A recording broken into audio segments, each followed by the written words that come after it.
తీసుకుందాం అనుకుంటున్నాను. చేపల చెరువు లేదు, నేను వయసు తీసుకున్నాను. ఆల్రెడీ కట్టేసిన డబ్బు అక్కడ చేపల చెరువు కుదరదు. గొడవ రోడ్డు మీద నేను వయసుకురాద్దాం. అది 3 నెలల పంట. నాలుగుడేమో అగుని చెప్తాను చేప చెరువు అన్నాడు. అది 4 నెలలు. ఏది కరెక్ట్ చెప్పండి. ఇంతకు ఎగరేద్దామని రూటిగో నీళ్లు ఉన్నాయి. రూట్ అయితే ఇంకా బోట్ ఏం పడుతుంది.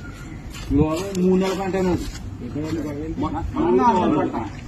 ఒక్క నిమిషం మీకు గొడవ అవుతుంది. ఈయన ఎవరు వచ్చారు చెప్పేలా ఉన్నారు మీకు. మాకు ఏదో ఒకటి చేయండి. వయసు మీద చేప చెరువు మీరు ఏదో చెప్పండి.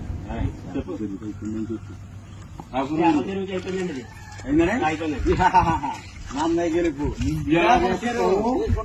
ఎలా చేస్తావు నువ్వు చూస్తాను. ఏమీ చూడలేదు. ప్రభుత్వం గమనించవలసింది ఏంటంటే రానున్న రోజులు ఇది చేపల చెరువు రొయ్యలకి ఉపయోగించేలా ఉన్నారు ప్రజలు. జరిగేది కూడా అది.